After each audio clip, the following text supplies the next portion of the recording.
Hello, Dr. James Bogash, expert in health and longevity, and in today's video we're going to talk about something that's been around for a long time, but it's really gotten a little bit more press, and that's lipoprotein little a, and this is not typically checked on normal blood work. However, it's been part of a expanded risk profile of heart disease risk factors for a very long time. Same thing with apoprotein or apoprotein B.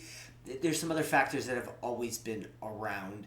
I've never been a terribly big fan of looking for them, of running these labs. I think that general labs can give us a very good idea of risk factor.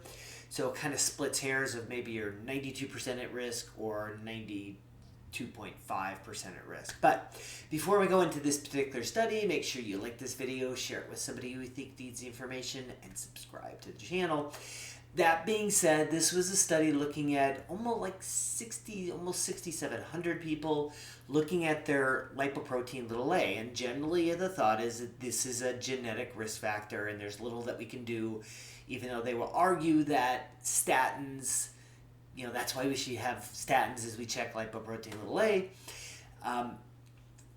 And just like everything else, they may have an impact, but it's a really pretty small impact for the cost and the side effects, and because you're not fixing the problem.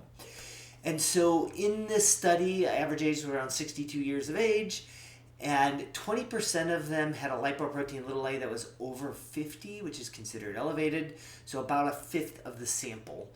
And they looked at how many people were adopting or followed the American Heart Association's Life Simple 7.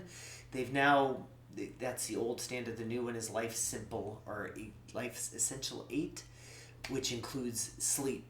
So the Life Essential 7, I've covered this quite a bit before. It's a good generic way to look at improving your metabolic health, cholesterol, blood pressure, blood glucose, body composition, smoking, not smoking. It's a pretty simple list. I do feel that their exercise and their diet needs to be a little bit cleaner, but other than that, I think it's probably a pretty good list.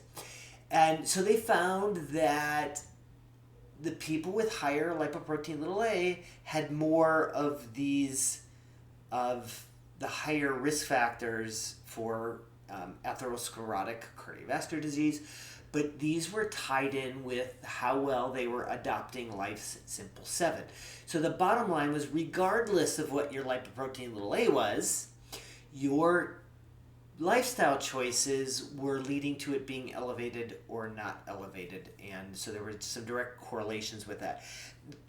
So I've never been a fan of, it's genetic, we need to do the right things, and the right things are usually not what society thinks that they are.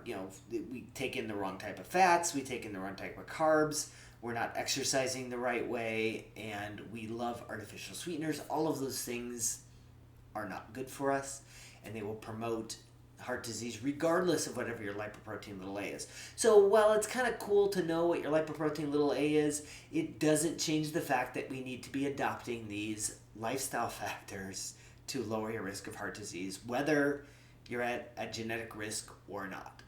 As always, I will post a link to this particular study in the description. Make sure you like this video, share it with somebody you think needs the information, and subscribe to the channel.